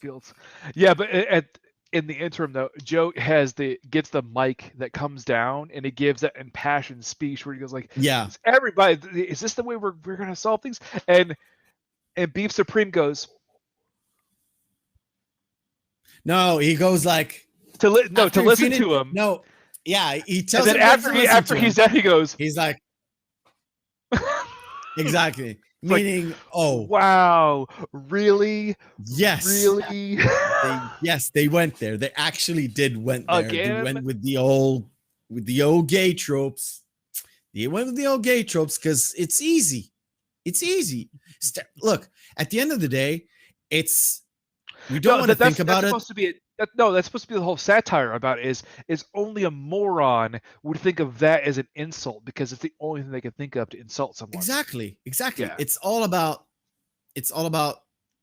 we don't want to think about it, but stereotypes are there for a reason. It generalizes. And when you take the stereotypes and you satirize them, that is, you basically say a horrible thing to make you think about, oh, you know why it's a horrible thing? Because that's satire. Yeah. We literally shoved the horrible thing in your face, the act, the speech, or whatever, so you know it's horrible at the end of the day, right? So you know it's exaggerated for a reason, and that kind of gives it a leeway, and that's where it belongs, in a satire, not in real life. All right. At least for me. Oh, right? Yeah. 100%. 100%. Yeah, of course. Yeah, of course. Right. So, of course, everybody sees that, and he gets his motherfucking pardon, and there's a big party, and of course, Not Sure is getting nominated as the vice president because that's how things happen. Because originally they would say Joe was gonna leave with the time machine before he finds out what it is. No, before he finds out. He gets elected as the vice president because like we're gonna need you to help us. Yeah, with the economy, right? No. With the economy. No. With what? Economy. The economy. Yeah. Never mind. And also, you keep saying it correctly, and that's the problem. I'm sorry. Anyway, and there's also that problem with the nuclear plant in Florida, and it's like, but isn't that in Georgia? Isn't it in Georgia? Georgia isn't Florida, stupid. And he goes, well, yeah, but what about the time machine? And then the kid goes, yeah. No. Before that, the Secretary of State says, well, we can always put some toilet water on it, and that'll solve it. Because that's what happened. That's what worked before, right? Yeah, it worked before. Why don't we use it again? And is like, okay, I'm not. Rita wants to stay, and Joe's like, okay, I'm gonna stay. And the little boy, whatever, he's like, yeah, that ride sucks anyway. Cut to that ride. Yeah, cut to that ride. And I want to show a specific thing in that ride. In 1939, when Charlie Chaplin. Yeah. In 1939, where Charlie Chaplin and the Nazis. Oh, it's glorious, dude. I see what you did there. Glorious. Well, then it was like the Yeah. This is just glorious. Now, for you young people out there is a Charlie Chaplin movie that's called The Big Dictator. It is one of two movies where Charlie Chaplin's voice can be heard. It is a talkie.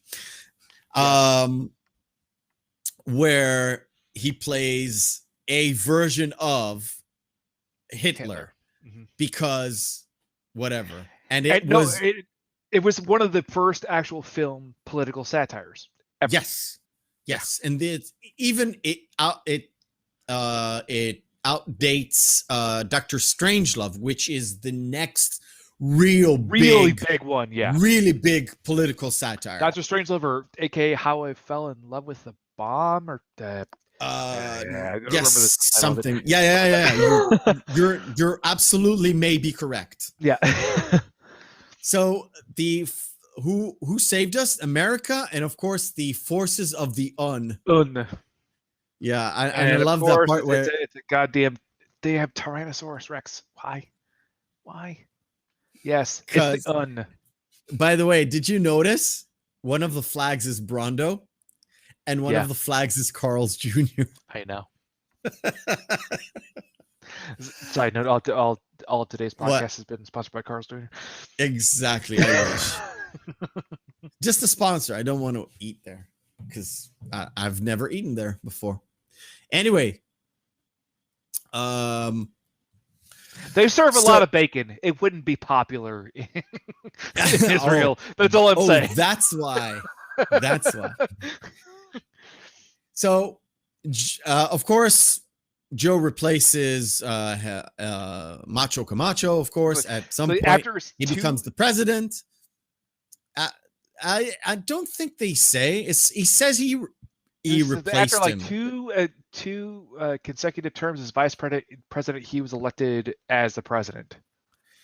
Yeah, so he comes in, and one of the things he says that it used to be that smart people were cool. Well, not cool, but okay. But okay.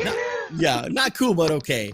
And people used to make movies, and we used to care whose ass we were seeing, not just that it was an ass. Which we didn't care what callback joke to something earlier in the movie. Yeah, it's like we cared about whose ass it is and why is it farting. Yeah, because in the beginning, after he went from Frito's place, he went to a movie's place to hide from the cops, right? And he sat around. Ass. The name of the movie was Ass, and all it had was an ass still, and it was farting from time to time, and it also won the Oscars for best screenplay. It won 8 Oscars, including best screenplay. Best screenplay. And that kind of comes around to this part where you know whose ass it is and why is it farting. And I love it that he ends everything with like fuck you. It's like a big fuck you to everybody, including his fucking wife, which reciprocates. Well, in the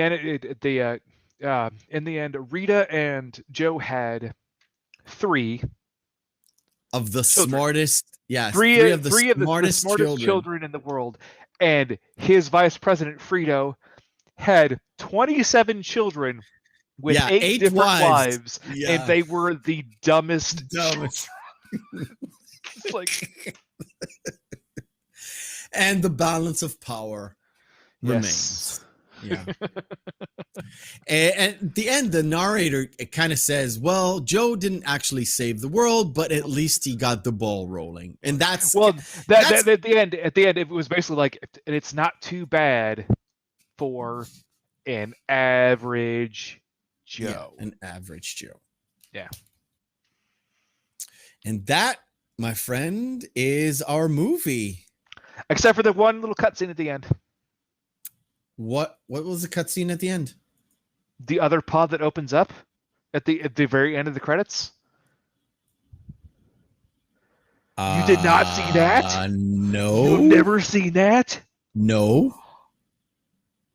Rita was always certain. Oh, you mean the upgrade one? Yeah. What did you think? I actually thought about including that in the short as a end credit scene. Yeah. But I was like, it's too cheesy. It's too cheesy. But that was the very last bit of it's upgrade getting up from a third pod because of course the corruption. Yeah. Brings out his little suit jacket, gets his fur coat in line, gets a little top hat, and goes like, I'm gonna go see where the hoe is. He Yeah. just starts And he was walking like, down the street. he's strutting, kind of strutting, doing his thing, you know?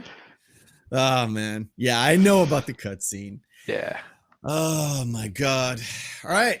Overall thoughts to conclude the movie.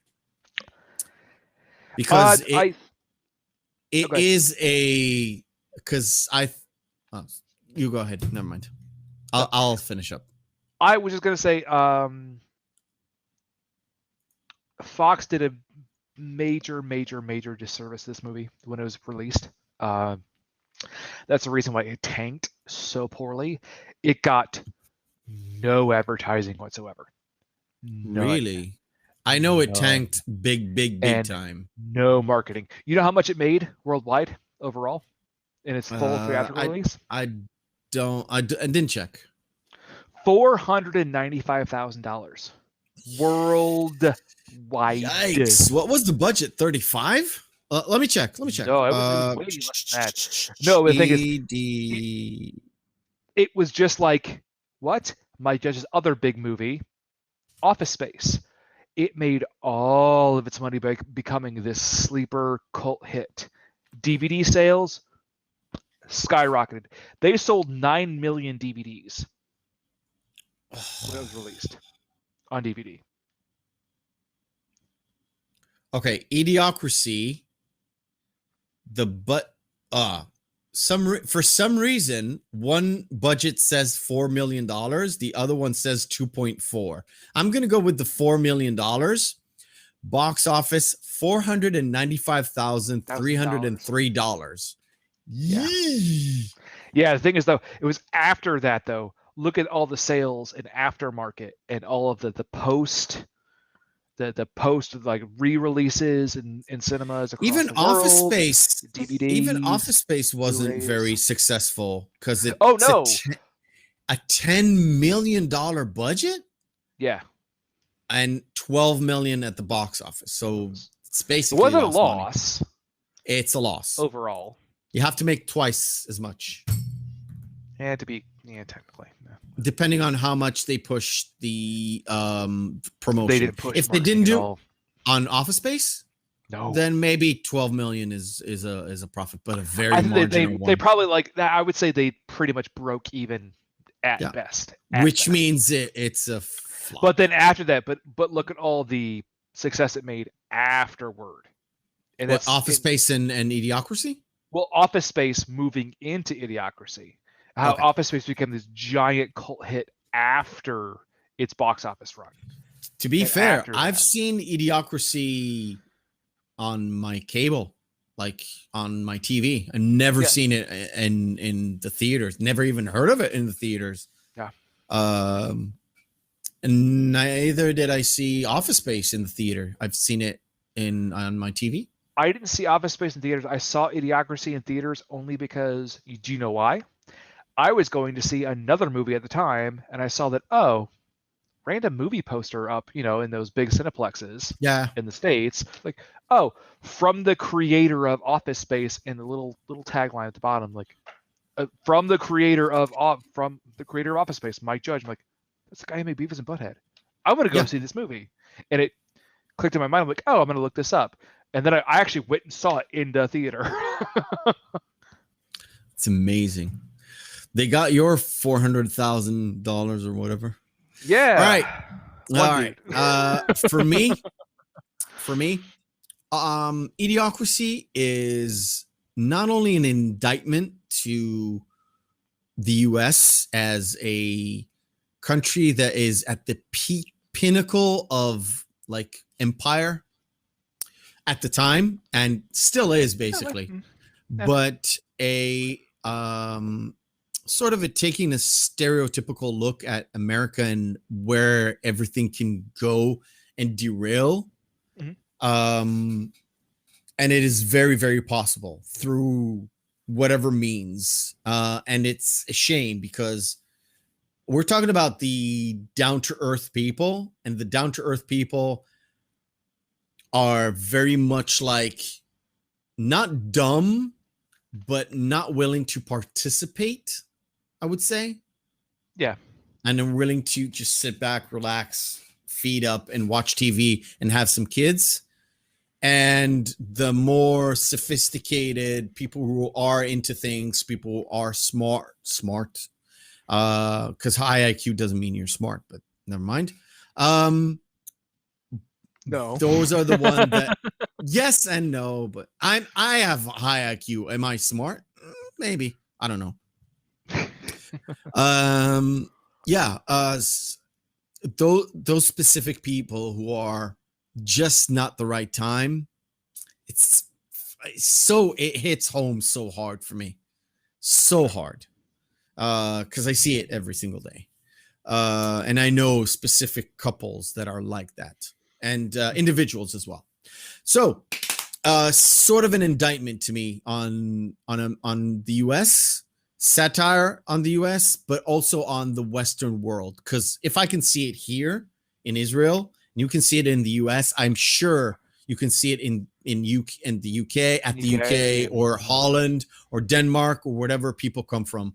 They know that couple and they know those people for sure. Mm-hmm. All right. So as we try and do every single podcast, I don't say every single one because, of course, blips and geeks. I have set up a short version of the entire movie.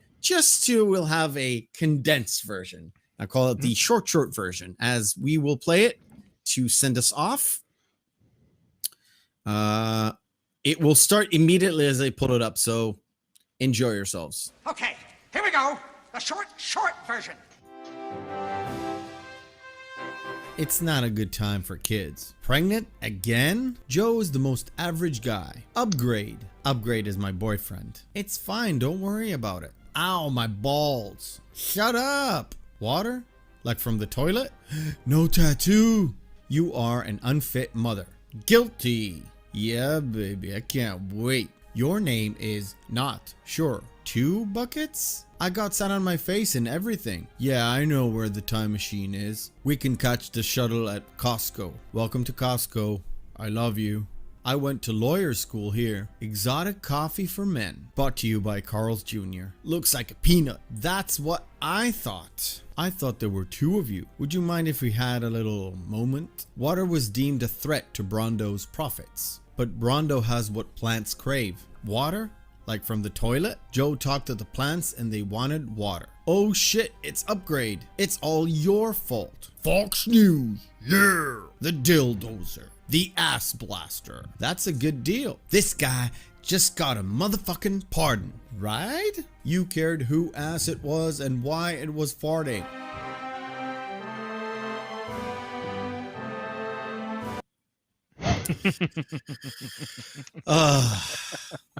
Every time. All right, boys and girls, that is it from us for this week. Follow me on Twitter. Link, not link, but at Mephisto right there. And Instagram right there at Mephisto79. Or if you want to email me, Mephisto79 at gmail.com. Suggestions, whatever you want to call it. So next week, we are keeping with the politics because we're going Demolition Man, baby. Man. Demolition Man, one of my favorite movies that had a massive resurgence because of the context that is very much like our day-to-day 2021. Actually started 2012. Taco Bell is still not fine dining. Neither is Pizza Hut. Caveat. Neither is Pizza Hut. Have you seen both versions yet? You haven't. Yeah. I have 2 versions. I have now. One with Pizza Hut and one with... I did my homework. All right, cool. Meet us up next week. Same time, 8 p.m. UK, 3 p.m. EST, 12 p.m. PST. And farewell, everybody. Good night. Take care. Or good afternoon, wherever you are.